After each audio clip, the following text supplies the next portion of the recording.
آپ نے کہا کہ یہ نئی پالیسی سے سرمایہ کاری کی بھی راہ ہموار ہوگی، لیکن جو تیل و گیس کے پاکستانی صارفین ہیں ان کو بھی کوئی براہ راست فائدہ پہنچ سکے گا؟ بالکل جناب، جس طرح میں نے بتایا، آپ دیکھیں نا، جب آپ کی ریزرو زیادہ ہونے شروع ہو جائیں گے، جو مہنگی آپ ایل این جی منگوا رہے ہیں تو نمبر ون اس کے اندر کٹوتی آ سکتی ہے، دیٹس ون۔ دوسرا، آپ کی انڈسٹری ریوائیو ہو جائے گی۔ ہر انڈسٹری والا تو مہنگی ایل این جی کی ٹرانزیکشن نہیں کر سکتا ہے، دیٹ۔ دوسرا میں نے کہا کہ آپ دیکھیے یہ جو گیس شارٹیج آ جاتی ہے، اب ایکسپلوریٹری پروگرام جب سٹارٹ ہوگا اور انشاءاللہ بڑی ڈسکوریز آئیں گی تو آپ دیکھیے آپ کا ملک پھر ونس اگین ریزرو ریپلیسمنٹ کر سکے گا، تو ڈائریکٹلی انڈائریکٹلی سارے کنزیومرز کو بیسکلی اس کا فائدہ پہنچے گا۔ لیکن اگر آپ کی انڈسٹری جو بند ہے، for example as a result of non provision of gas, because gas آپ کے ملک میں شارٹیج ہے، اگر وہ ریوائیو ہو جاتی ہے تو اس کا آپ سوچیں نا بینیفٹ تو اکراس دا بورڈ ہوتا ہے، کتنی families will be touched as a result of it. بالکل ٹھیک۔ علی مرزا صاحب، ایک لاسٹ کویسچن آپ سے کرنا چاہوں گا اسپیسیفکلی، پہلے بھی ہم نے آپ سے بات کی as a chairman Pakistan institute petroleum, ہماری ان پی کمپنیز کو بہت سے مسائل کا سامنا ہے ایک افیکٹو اور ایک وائبرنٹ ریگولیٹر نہ ہونے کے نتیجے میں۔ ٹیلی کام سیکٹر ایک اچھا ریگولیٹر آیا آج جو پاکستان کو ٹیلی کام سیکٹر کے اندر اس نے ری شیپ کیا، اس کے اندر پی ٹی اے کا بڑا امپورٹنٹ کردار ہے۔ ہم ای این پی سیکٹر جو پاکستان کی ایک لائف لائن ہے، کسی بھی ملک کی لائف لائن ہو سکتا ہے، اور پاکستان میں جتنا پوٹینشل ہے اس کو ہم نے اس طریقے سے ایکسپلور کرنا ہے، کمپنیز کو فیسیلیٹیٹ کرنا ہے۔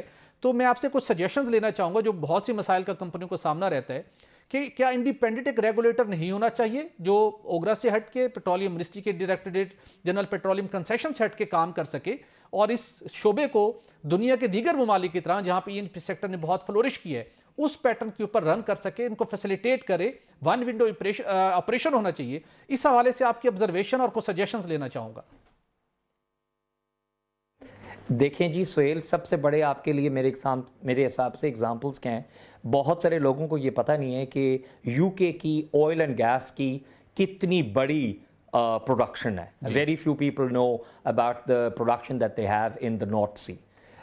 میرے حساب سے سب سے بیسٹ اگزامپل ان کا ہے کہ وہ ٹیکنوکریٹس کس طریقے سے سسٹم میں لاتے ہیں، اور آپ نے یہ بہت اچھی بات کی اور بہت آئی وڈ سے پروفیشنل بات ہے کہ one window operation with a very good technocrat running the entire thing. اسی طریقے سے آپ ناروے میں دیکھیں کہ ناروے میں اتنے مشکل حالات کے باوجود اتنی میجر انویسٹمنٹ ہے ان ای این پی۔ اینڈ دیکھیے میں ہمیشہ ایک چیز کہتا ہوں، میں بالکل پاکستان کا جو ایک there are two sides of the intellectuals, کچھ کہتے ہیں کہ ساری بڑی ڈسکوریز ہو گئی، کچھ میرے طرح کے لوگ ہیں جو کہتے ہیں نہیں، ابھی بھی بہت کچھ ایکسپلوریشن کیا جا سکتا ہے، بیکاز آپ کا ملک بائی اینڈ لارج 1/3 ایکسپلورڈ ہے۔ آپ کے ملک کا ڈرلنگ ریٹ کا success is one of the highest in the world. بالکل ٹھیک۔ اس لیے میں تو بڑا آپٹمسٹک ہوں کہ اگر ہمارے یہ ریگولیٹری فریم ورکس وغیرہ اس میں ٹیکنوکریٹس آ جائیں تو اس سے بڑا فرق پڑتا ہے۔ دیکھیں آج آپ اپنی انڈسٹری کو دیکھیں، آپ اپنی اسٹیٹ اونڈ اینٹیز کو دیکھ لیجئے، آپ دیکھیے کہ زیادہ تر جو آپ کے سی ای اوز ہیں اسٹیٹ اونڈ اینٹیز کی، I would rate them as world class. بالکل ٹھیک۔ تو اگر آپ ان سب کو اکٹھا کر کے ایک کمیٹی بنا لیں، جس طرح آپ نے کہا، that starts looking at certain policies, incentives, اور اس کو فاسٹ ٹریک بیسس پہ آپ لائیں۔ دیکھیے آپ نے خود آج فرمایا یہ جو پالیسی ہے یہ 17-18 مہینے سے اس کے اوپر ڈسکشن چل رہی تھی۔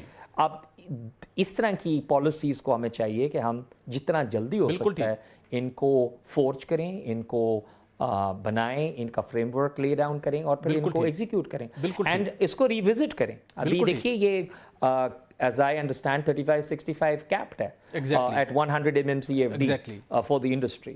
میرے حساب سے اس کے اوپر کیپ بھی نہیں ہونا چاہیے، اور میرے حساب سے یہ فرسٹ سٹیپ ہے۔ as I said، میرا اپنا اوپینین ہے کہ یہ تو 100% بھی اگر آپ کر دیں تو اس کا فائدہ ہی ہے انڈسٹری۔